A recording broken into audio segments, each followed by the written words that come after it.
Hello friends, ये हमारा vector का क्वेश्चन है। और देखो क्वेश्चन बहुत सिंपल है। क्या बोला है कि वेक्टर ए एक वेक्टर है जिसका डायरेक्शन नॉर्थ की तरफ है और उसकी वैल्यू 24 है। अब आपको पता होना चाहिए स्केलर और वेक्टर के बीच का डिफरेंस।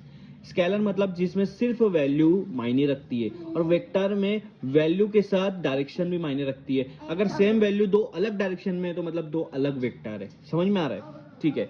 तो वेक्टर वो चीज होता है जिसमें वैल्यू की भी कीमत होती है कि कितनी वैल्यू कितनी मैग्नीट्यूड है और वो किस डायरेक्शन में, ये भी उसमें मायने रखता है। तो यहाँ पर ए वेक्टर जो दिया है, ए वेक्टर मैं यहाँ पे बना देता हूँ। ए वेक्टर दिया, ये ए वेक्टर है मान लो, और उसकी वैल्यू दी है 24, मतलब ये 24 है। ठीक है। और वो नॉर्थ की तरफ है, इसलिए मैं ऊपर कर रहा हूँ। डायरेक्शन देखो नॉर्थ की तरफ है। हाँ, डायरेक्शन भी दे दिया। अब आगे क्या बोला है कि vector B is directed due waste.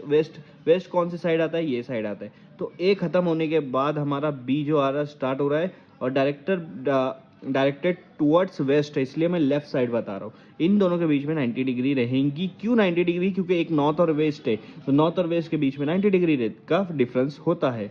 अब बी वेक्टर है और उसकी वैल्यू बोला है 7। ठीक है। तो उन्होंने बोला ए वेक्टर प्लस बी वेक्टर क्या होगा। अब मुझे बताओ। देखो, आपका शुरुआत यहाँ से हुआ है, स्टार्टिंग यहाँ से हुई है, यहाँ से यहाँ गया, फिर यहाँ से यहाँ गया। तो आपका स्टार्टिंग वेक्टर में क्या देखा जाता है? स्टार्टिंग पोजीशन क्या है और एंडिंग पोजीशन क्या है। तो स्टार्टिंग और एंडिंग को अगर आप जोड़ दोगे तो ये जो आपका ए वेक्टर और बी वेक्टर है ना, उसका रिजल्ट मिल जाएगा आपको। उसका क्या मिल जाएगा? रिजल्ट। और वो रिजल्ट होगा ए वेक्टर प्लस बी वेक्टर। वो रिजल्ट क्या होगा? ए वेक्टर प्लस बी वेक्टर। तो हम लोग को ए वेक्टर प्लस बी वेक्टर निकालना है। तो आप देखो यहाँ पर ये ट्राइंगल बन गया है। ये ट्राइंगल है 90 डिग्री का, मतलब आपका ये राइट एंगल ट्राइंगल है। अब 90 डिग्री के सामने जो होता है ये हाइपोटेनियस होता है। तो ए वेक्टर प्लस बी वेक्टर जो है ये उसका हाइपोटेनियस है। ठीक है, ये उसका हाइपोटेनियस है। अगर मैं इस ट्राइंगल को नाम दे देता हूँ ए बी सी, तो इस हिसाब से मेरा ए बी वेक्टर क्या है? मेरा 24 है उसकी मैग्नीट्यूड। ठीक है। हाँ, उसके बाद बी सी वेक्टर की मैग्नीट्यूड है मेरी, बी सी बोले तो बी वेक्टर वाला, वो 7 है। और ए सी वेक्टर मतलब क्या होगा मेरा? ए वेक्टर प्लस बी वेक्टर, इन दोनों का रिजल्ट वो हम मुझे फाइंड आउट करना है। जैसे कि यहाँ पर 90 डिग्री दिया है तो पाइथागोरस थ्योरम हम लोग को यूज करना पड़ेगा, क्योंकि हमको हाइपोटेनियस फाइंड आउट करना है। और पाइथागोरस थ्योरम क्या बोलता है कि जो ट्राइंगल है वो तो 90 डिग्री होना चाहिए। तो ट्राइंगल 90 डिग्री है, तो क्या बोलता है वो कि हाइपोटेनियस को हटा दो, बाकी जो दो आपकी साइड है, हाइपोटेनियस को बाहर लिखो। ए सी वेक्टर ये आपका हाइपोटेनियस है, इसको बाहर लिखो।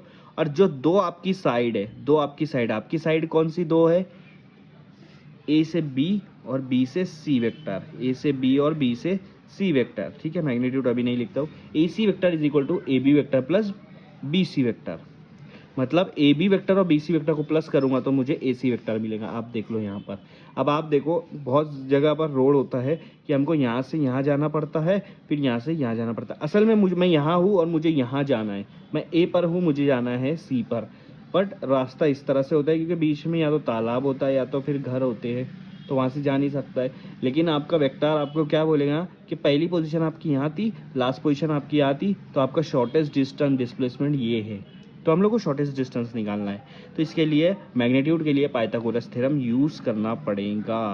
पाइथागोरस थ्योरम क्या बोलता है कि जो आपका हाइपोटेनियस उसको बाहर लिखो, हाइपोटेनियस को बाहर लिखो। तो इसी वेक्टर के मैग्नीट्यूड बाहर लिख रहा हूँ और उसको स्क्वायर करो। उसको क्या करो? स्क्वायर करो। ठीक है।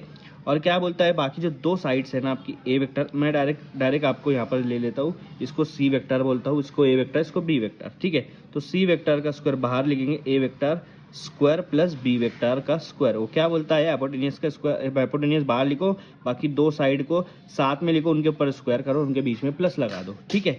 अब ए का स्क्वायर, ए वेक्टर का स्क्वायर करना है आपको 24 का स्क्वायर प्लस बी वेक्टर का स्क्वायर 7 का स्क्वायर। 24 का स्क्वायर क्या होगा आपका? 576 होता है और 7 का 49 होता है। ये किसकी वैल्यू आ रही? सी वेक्टर स्क्वायर की।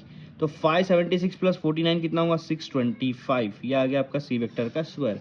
आपको निकालना है सी वेक्टर, तो दोनों तरफ हम क्या लगा देंगे? रूट। ये रूट स्क्वायर कट हो जाएगा और 625 का रूट आता है 25। क्या आता है? 25।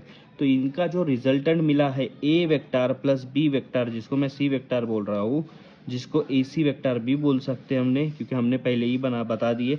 इसकी वैल्यू आ रही है 25, मैग्नीट्यूड डायरेक्शन इसकी वैल्यू क्या आ रही है 25, और वही हमको मैग्नीट्यूड निकालने बोला था। ये 2 लाइन दी हुआ है, इसका मतलब सिर्फ मैग्नीट्यूड निकालने बोला, डायरेक्शन की बात नहीं हुई, तो डायरेक्शन अभी नहीं निकालेंगे।